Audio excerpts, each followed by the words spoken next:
Hello friends, welcome to the Siva Infotech channel. இந்த வீடியோவில் வந்து நம்ம விஎல்சி பிளேயரை வந்து எப்படி டவுன்லோட் பண்ணுறதுன்னு பார்க்கலாம்.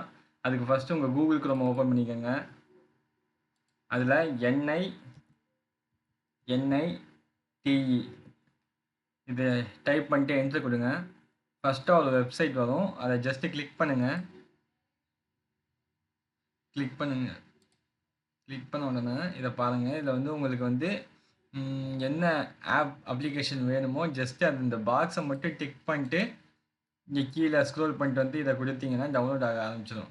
ஃபார் எக்ஸாம்பிளுக்கு இப்போ வந்து நான் வந்து விஎல்சி பிளேயரை வந்து டவுன்லோட் பண்ணி காட்டுறேன். ஜஸ்ட் இதை மட்டும் கிளிக் பண்ணிட்டு ஸ்க்ரோல் பண்ணுங்கள். இது வந்து விண்டோஸ் 11, 10, 8, 7 எல்லாத்துக்குமே இது வந்து செட் ஆகும். ஜஸ்ட்டு கிளிக் பண்ணுங்கள். டவுன்லோட் ஆக ஆரம்பிச்சிருச்சு. இங்கே பாருங்கள், இங்கே பார்த்தீங்கன்னா தெரியும். ஜஸ்ட் இதை கிளிக் பண்ணிங்கன்னா EXE ஃபைல் வந்து இன்ஸ்டாலர் மட்டும்தான் அங்கே டவுன்லோட் ஆகும். ஜஸ்ட் வெயிட் பண்ணுங்கள். ஃபோல்டர் ஓப்பன் பண்ணுங்கள். டபுள் கிளிக் பண்ணுங்கள்.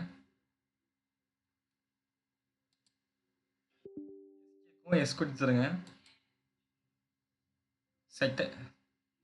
செட்டப் வந்து ஸ்டார்ட் ஆக ஆரம்பிச்சிருச்சு. இப்போ வந்து விஎல்சி பிளேயர் வந்து டவுன்லோட் ஆகிட்டு இருக்கு.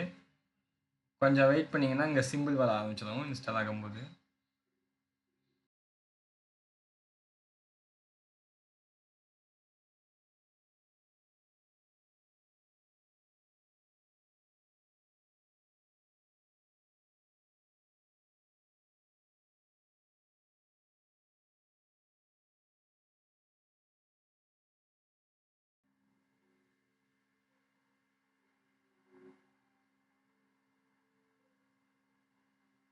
செட்டப் வந்து ஃபினிஷ் ஆகிடுச்சு. க்ளோஸ் கொடுத்துருங்க. இப்போ ஓப்பன் பண்ணிங்கன்னா விஎல்சி பிளேயர் வந்து ஓப்பன் ஆகும்.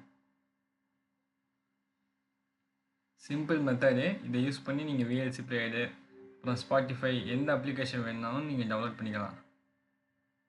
பேக் வந்துடுங்க. சேனலை சப்ஸ்கிரைப் பண்ணாதவங்க சப்ஸ்கிரைப் பண்ணிக்கோங்க. Tata, bye bye, see you.